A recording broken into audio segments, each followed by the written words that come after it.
What's on the docket today? What will we document? Hello and welcome to Doll Doc. Today I will be sharing another swap I was a part of. This was a fantasy swap hosted by Samekawaii, and I had such a great time participating in it. I'll link the people I mention in the description below. After the video, go check out their awesome creations. Now let's open the package I received from Suzuka.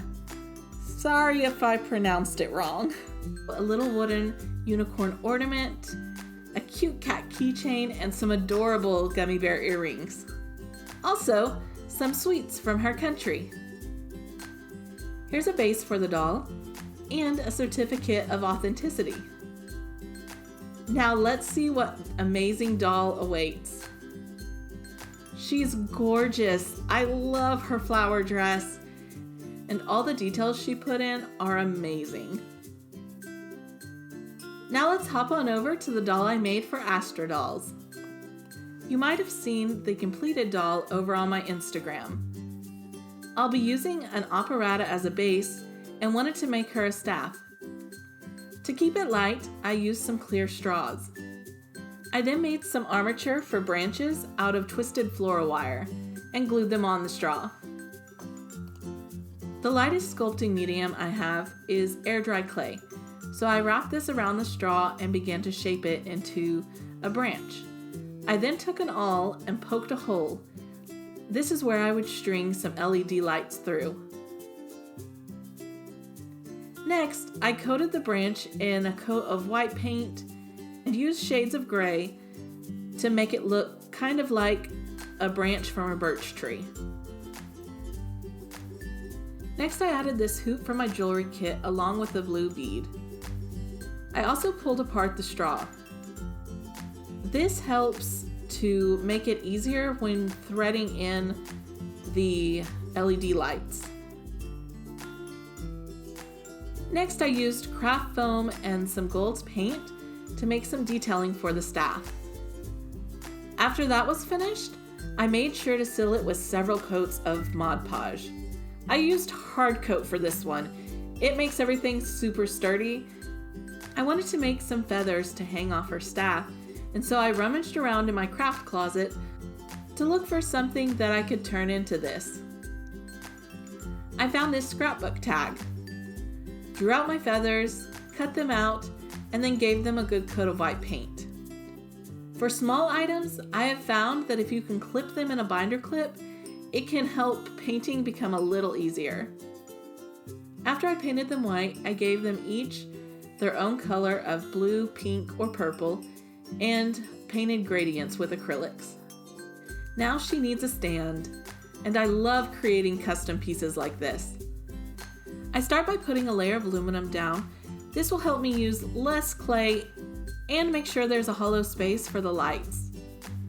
I then use Sculpey to sculpt out the ground and the rocks before baking it in the oven until it's hard. Also, when you go to bake it, make sure you take out the plastic stand. Baking plastic will make your house pretty smelly. I also make sure to sculpt an area for the little battery packs. While the baked clay is cooling off, I use polymorph plastic and sculpt a little harness piece around the doll's waist. I want to make it look like she's floating in the air. I attach another piece of the polymorph to the stand and connect the two pieces together, holding her in place until it dries. Now time for the holes that we can wire our lights through.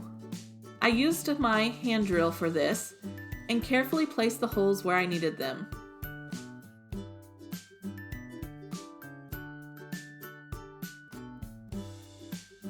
Then all those little scraps that I had left from drilling, I wanted to use to add some more texture to the sculpture.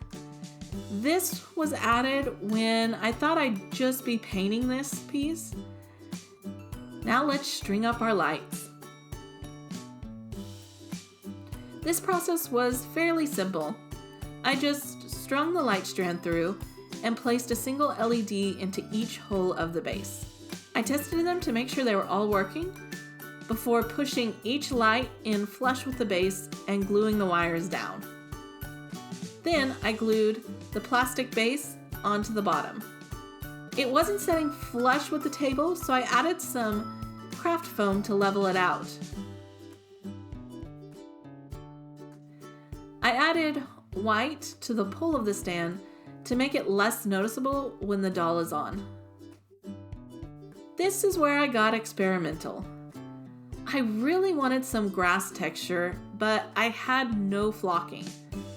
Then, diving back into my craft closet, I found some pipe cleaners I hadn't ever used and didn't know what else I would use them for.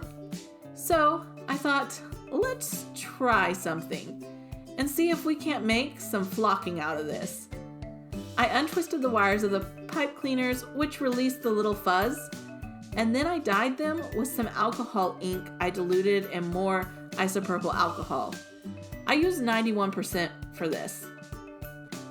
I noticed though that the yarn wasn't taking the ink as well as I wanted it to, so I dyed 3 more colors.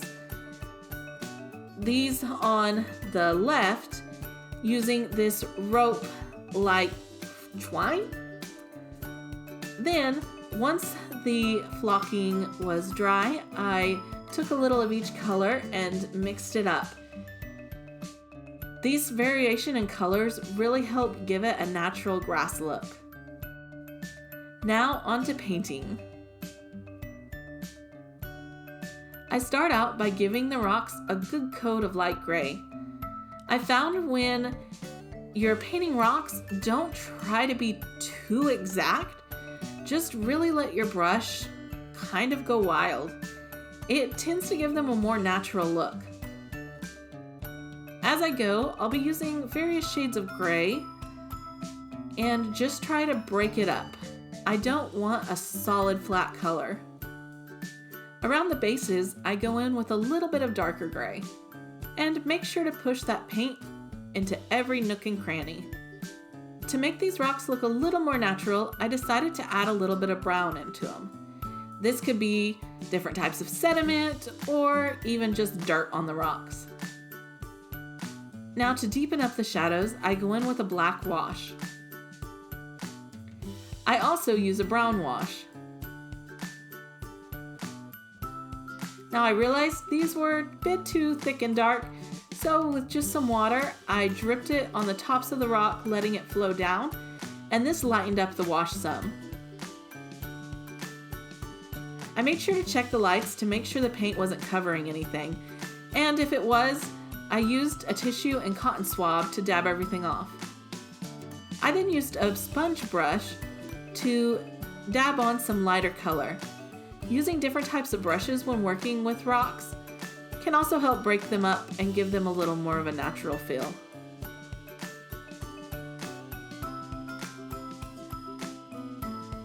Now I wanted to paint this bottom part of the base to almost look like mud.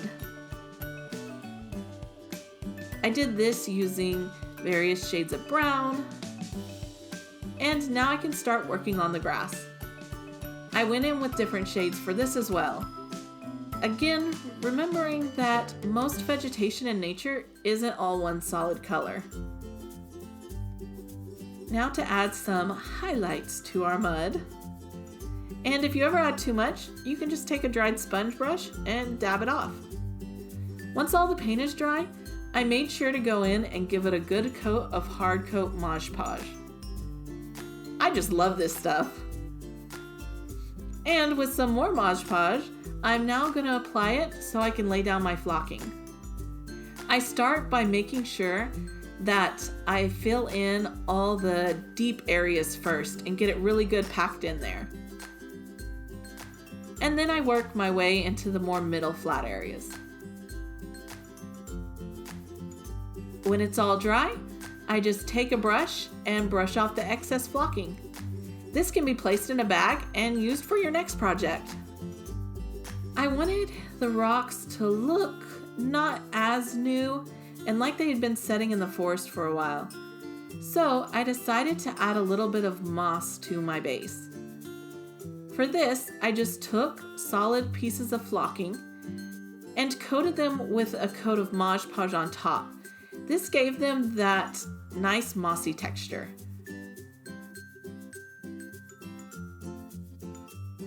Now to our dress. I know that these shapes look really weird, but they were supposed to be like this.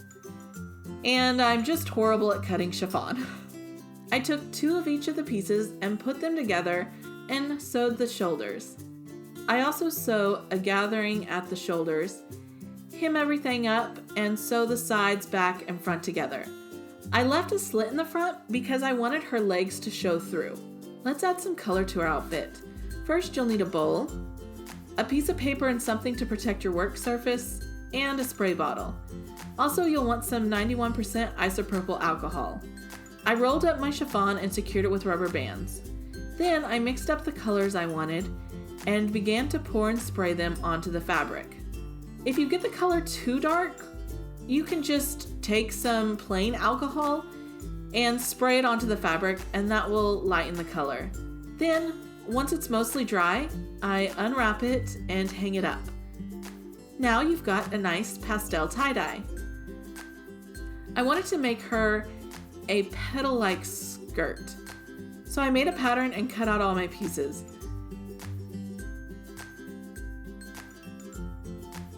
I like these pinking shears because they gave it a fun border. Then I pinned the pieces together. I sewed a gathering stitch into them and gathered them up. I noticed though that this made the skirt a lot fuller than I wanted and didn't show her legs very well. So I ended up taking some of the petals off. Now for a corset. I used the plastic wrap and tape method, and then I cut out the corset into a paper pattern, tested it, and cut it out of some craft foam.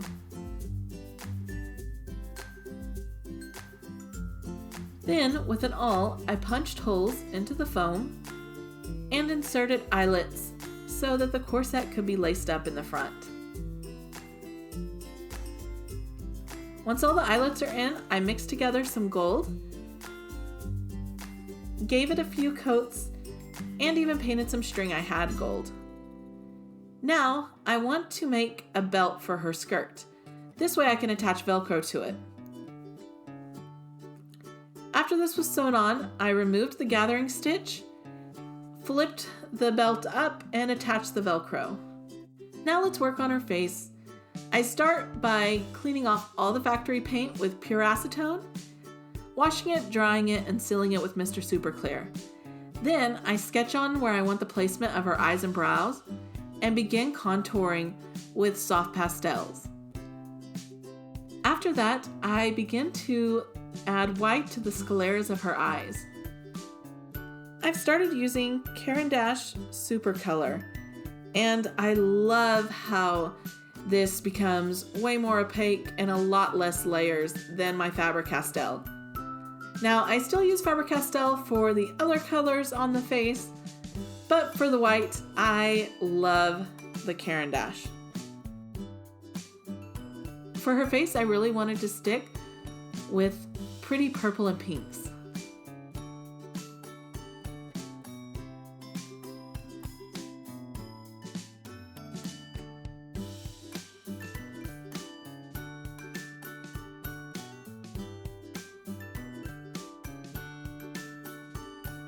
Coloring the irises is one of my favorite parts.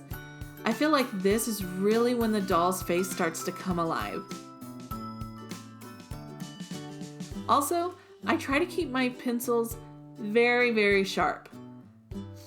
I've been doing this lately because I finally found my Prismacolor sharpener again.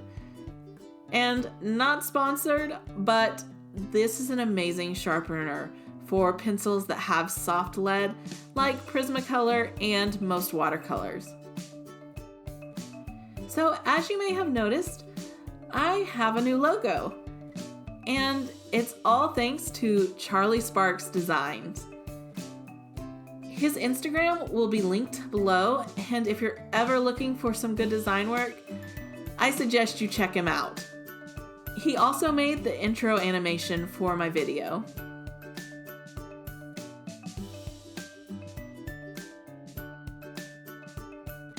With each new layer, I build up the colors.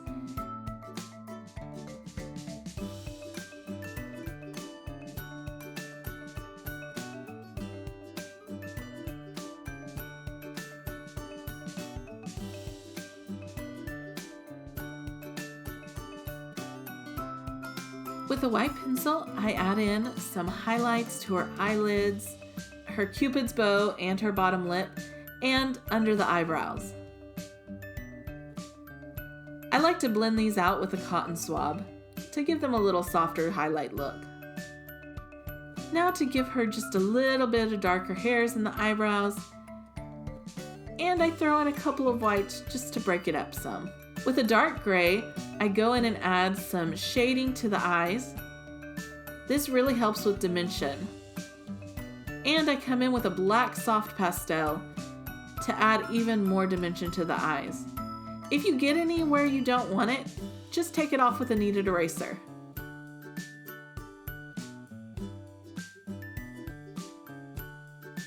Most likely, you'll have to go over your highlights a couple times to really get them to show.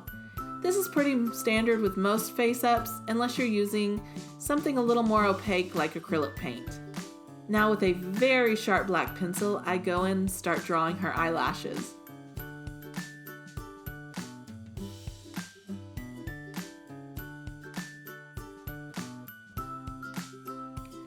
Now for a little special highlight, I add some gold metallic acrylic paints to her irises. And I also fill in the sculpting on her face and body with gold acrylics too.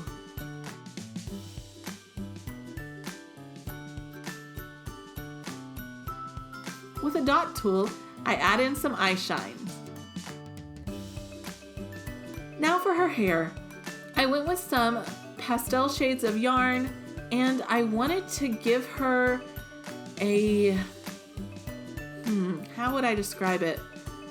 Almost like a cotton candy layered effect. These colors, they just reminded me of cotton candy. I start with the part, making sure to get it laid out correctly. And then I work my way up from the base of the head, adding 2 layers of each color.